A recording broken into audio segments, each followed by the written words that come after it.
Bonjour à toutes et à tous, bienvenue sur Prévoyance TV. Nous recevons aujourd'hui Norbert Gautron. Bonjour Norbert. Bonjour Jean-Charles. Norbert Gautron, vous êtes président du groupe d'actuariat conseil Galéa, groupe que vous avez fondé il y a maintenant 15 ans. 15 ans, voilà déjà. Le temps passe. Alors vous allez nous parler de prévoyance collective parce que c'est un sujet sérieux. C'est un sujet sérieux pour les entreprises et les salariés. La crise sanitaire a remis sur le devant de la scène son utilité, avec notamment quelques aménagements qui ont dû être introduits au niveau de législatif et réglementaire, un peu à la hâte. La crise a aussi entraîné quelques conséquences sur les dépenses de santé. Alors justement, pour commencer Norbert, on parle beaucoup de dérapage de frais de santé en ce moment. Qu'est-ce que vous pouvez nous dire sur le sujet ? Est-ce qu'il faut s'en inquiéter ? Un peu, beaucoup ou passionnément? Modérément. Oui. Modérément. On est sur une période que n'aiment pas les techniciens. On est sur une période où les choses bougent. On a une année passée où en santé, il n'y a pas eu beaucoup de consommation et pour cause. Les gens étaient chez eux. On connaît maintenant un effet report, des dérapages. On voit des choses qui, à l'inverse, donc, vont très très fort actuellement. On a eu une réforme très importante, la réforme du 100% santé, qui commençait en 2020 et puis on ne connaissait pas trop les effets. Donc tout ça fait que oui, les hausses qu'on voit actuellement en santé, notamment en dentaire, nous font peur. Prenons du recul, analysons. On n'est qu'au mois de septembre, on a encore quelques mois. Soyons prudents dans l'analyse. Modérément prudents, on va dire. Et discutons.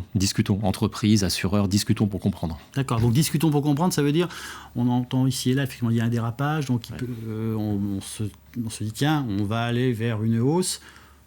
Voyons son conseil, faisons un tour et prenons un peu de distance. Prenons aussi, un peu de distance. Voilà, exactement. Je pense que les grands groupes ont l'habitude, avec des commissions, les partenaires sociaux discutent, ont des reportings très détaillés, peuvent comprendre, peuvent poser des questions, sont conseillés.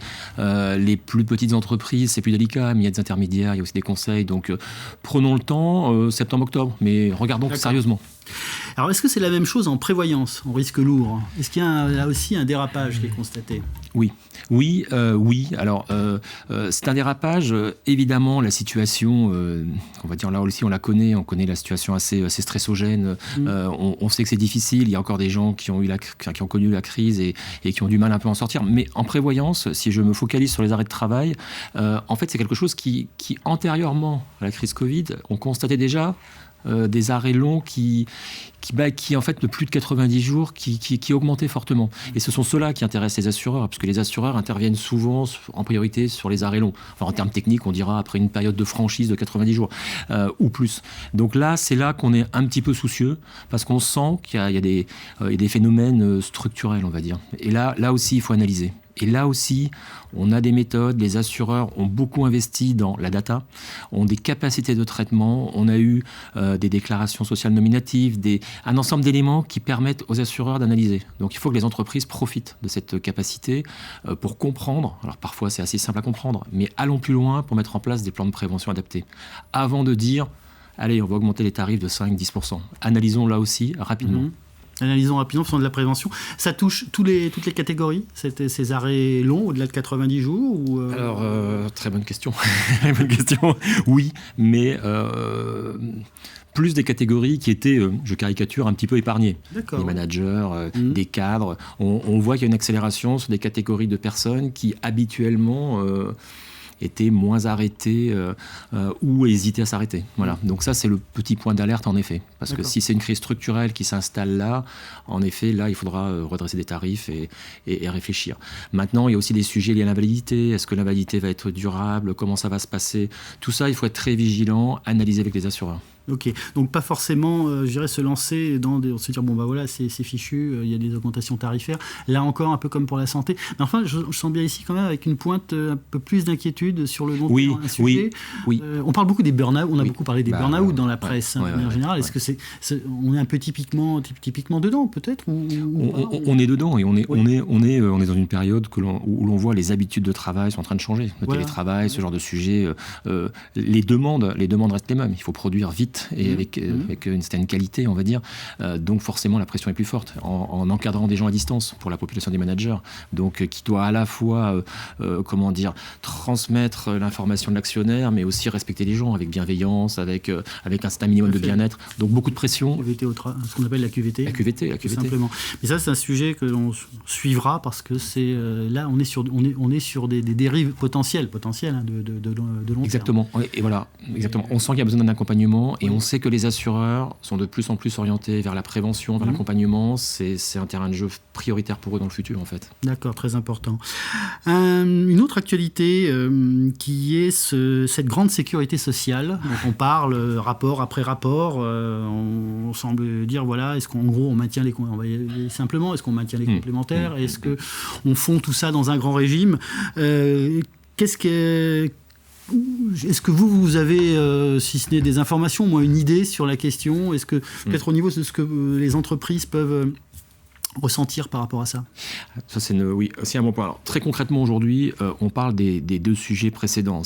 On a peur qu'il y ait des dérives, on a peur des hausses tarifaires, donc on parle de ça. Le reste, en effet, c'est un sujet de rapport qui fait peur un peu à tout le monde. On ne sait pas trop où on va aller, qu'est-ce qu'on va avoir. On sent bien qu'il y a aussi une campagne présidentielle. On sait que ces sujets-là reviennent depuis quelques années déjà, que ce sont des sujets de fond. Donc, on en parle, mais on essaie d'abord de traiter l'urgence, entre guillemets, des deux points précédents. Maintenant, sur ces sujets de fond, juste un petit point, la santé complémentaire, en fait, tout ça permet quand même au sein de l'entreprise aussi d'avoir un dialogue social parfois rude, nécessaire, toujours constructif. Les partenaires sociaux, sur ce sujet-là, ont toujours réussi à gérer les régimes avec des assureurs, compagnies d'assurance, groupes de protection sociale, mutuelles. C'est parfois rude, mais on équilibre les régimes sur la durée. Donc on discute. Et donc on discute aussi de prévention, on discute d'autres sujets à la marge. Il faudra en parler ailleurs, quelle que soit la solution retenue pour le régime de santé dans le futur. Donc en fait, le retirer, finalement, c'est un sujet, c'est vraiment un sujet intéressant. C'est-à-dire retirer la complémentaire santé, c'est aussi retirer une partie du dialogue social en entreprise, une partie des approches de prévention. Ça, il faut l'avoir en tête.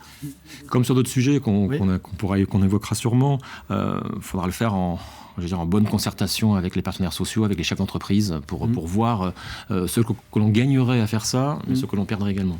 D'accord.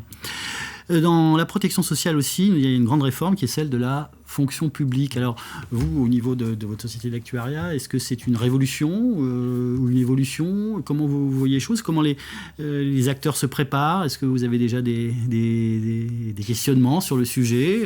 Les textes paraissent peu à peu, mais on a déjà des éléments qui sont communiqués. C'est vrai que pour la population fonctionnaire au sens large, en fait, c'est une révolution. C'est une révolution. On passe d'une couverture où les individus s'occupaient de leur couverture à des couvertures collectives obligatoires. Quelque chose qu'on a l'habitude de pratiquer dans le privé. Donc, quelque part, on sait où on veut arriver. On sait aussi que ça va quand même chambouler beaucoup de pratiques. Des pratiques des assureurs tenants, des mutuelles, en matière de gestion, en matière de commerciale, en matière de comment répondre à un appel d'offres, comment couvrir toute une population, comment négocier chaque année un équilibre de contrat, etc. Quelle offre adaptée, quelle prévention, ce qu'on évoquait. Donc on sent qu'on rentre dans quelque chose qui va harmoniser un petit peu des pratiques avec le secteur privé, qu'on a l'habitude de faire, mais dans une population qui n'avait pas tant que ça l'habitude, en fait, et donc des opérateurs qui n'avaient pas beaucoup l'habitude. Donc on voit déjà les opérateurs classiques du secteur privé qui, à minima, nouent des alliances, on va dire, et se préparent en sous-main pour définir la meilleure stratégie pour eux. Alors, les acteurs historiques sont peut-être bien positionnés, mieux. En tout cas, ils sont positionnés, ils sont là. Oui. Les autres acteurs, donc un peu, je ne sais pas si vous voyez... Il y a à minima, de tous les opérateurs, il y a une marque d'intérêt. Voilà. Maintenant, on tourne toujours dans une logique des opérateurs plus classiques. Si j'y vais, c'est quel est le montant d'investissement, quel est le retour possible, est-ce que je peux y aller seul, quel est mon rôle en fait dans la chaîne de valeur, entre guillemets. Est-ce que je suis juste assureur, est-ce que je participe aussi à de la distribution, est-ce que je suis gestionnaire, est-ce que je suis pas gestionnaire. Donc un ensemble de points qu'on revoit systématiquement. Mais encore une fois, les opérateurs historiques qui pour beaucoup d'entre eux n'ont pas démérité, pour ne pas dire tous, ont quand même un savoir-faire qu'il va falloir savoir utiliser. Donc je crois plus à des rapprochements, à une mise en commun de l'intelligence collective, on va dire, pour trouver les meilleures solutions. Il faut l'espérer. Oui. Alors, sous prévoyance TV, on aime bien parler de retraite, bien entendu, parce que c'est de la prévoyance, la retraite, et en l'occurrence collective. Alors, un mot, j'aurais tendance à vous poser la question, quelle attitude adopter face à cette réforme qui n'en finit pas de se faire ou qui n'en finit pas de ne pas se faire? Quelle attitude adopter pour les entreprises, bien entendu, pour notamment les départements, les directions de ressources humaines? Est-ce que vous avez des retours par rapport à ça? Oui. Il faut suivre. Oui. Juste ce qu'il faut. Aujourd'hui, ce que l'on peut dire, c'est que personne ne sait vraiment ce qui va se passer sur les régimes obligatoires. Il y a eu des tentatives, il y a eu une réforme qui a été très bien expliquée dans différents rapports, qui n'a pas pris. Donc, on a une certitude face à toute cette multitude d'incertitudes. La certitude, c'est que les retraites des personnes vont baisser. Ça, on le sait. Le taux de remplacement. Le fameux taux de remplacement. Merci. Le fameux. Je fais mon. Voilà. Je sors ma science, parce qu'on appelle ce fameux taux de remplacement, bien sûr. Il va baisser. Et pas que. Il y a eu un rapport du comité d'orientation des retraites qui a été très bien fait, du conseil d'orientation des retraites, qui a été très bien fait récemment, qui vous dit il va baisser initialement, mais les retraites vont être moins revalorisées. D'accord. Que les salaires des actifs. Donc, on nous dit aujourd'hui, grosso modo, les retraités ont le même niveau de vie quelque part que les actifs. On pourrait tendre à un niveau de vie qui serait à 80-85%. Donc, on risque de déconnecter les revalorisations des retraites par rapport aux actifs. Est-ce que c'est bien, pas bien? Ça se passe comme ça dans des régimes? Il faut regarder, mais il faut préparer quelque chose. Voilà.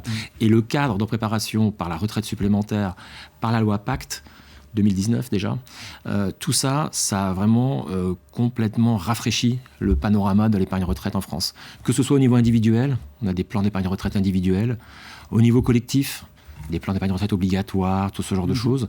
On a aussi des régimes à prestations définies. Alors désolé, un petit peu technique aussi, mais les articles 39, ils s'appellent plus 39. Mais... C'est lui. Et bien ça y est, on a sa nouvelle version. Alors c'est un peu technique, mais les entreprises regarde, parce que ça permet là aussi d'offrir des droits certains, avec un niveau de retraite mieux cerné. Enfin, tout ça a bougé, c'est prêt. Et, très important, au-delà des produits, les assureurs ont fait une petite révolution. Alors, certains plus vite que d'autres.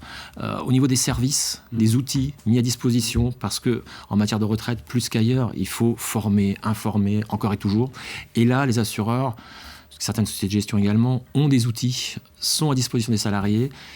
Et il faut que les entreprises, soient un peu l'intermédiaire pour s'emparer de ces outils, les mettre à disposition, former les gens pour qu'ils puissent faire les investissements, des investissements éclairés, tout simplement. Et puis un petit mot, alors là c'est très, très pratique sur les petites rentes inférieures à 100 €. Oui. Donc finalement, ça fait beaucoup de choses qui vont sortir en capital. Maintenant, je sais que ça va faire hurler certains assureurs. Mais c'est le débat classique. On a quelques secondes de débat classique de capital ou la rente. La retraite, c'est quand même normalement de la rente. Oui. Voilà. Mais pour faciliter, il y a eu en effet des nouvelles dispositions qui disent que pour les rentes jusqu'à 100 € par mois, 1 200 € par an, 1 200 € par an, une espérance de vie à 30 ans, ça fait plus de 30 000 € de capital. Jusque-là, on peut verser en capital des choses qui jusqu'à maintenant devaient être liquidées sous forme de rente. D'accord. 30 000 €, c'est beaucoup. Oui, c'est pas neutre. C'est pas neutre. Donc attention de voir si tout le monde a intérêt de convertir. Que va-t-on faire de ces sommes-là? Est-ce qu'on n'avait pas des garanties par ailleurs, etc. Comme toujours, sur ces matières financières compliquées, beaucoup de vigilance. Voilà, beaucoup de vigilance et puis beaucoup de conseils. Norbert Gautron, merci beaucoup et puis à bientôt. Merci Jean-Charles. Sur nos antennes. Merci beaucoup. Au revoir.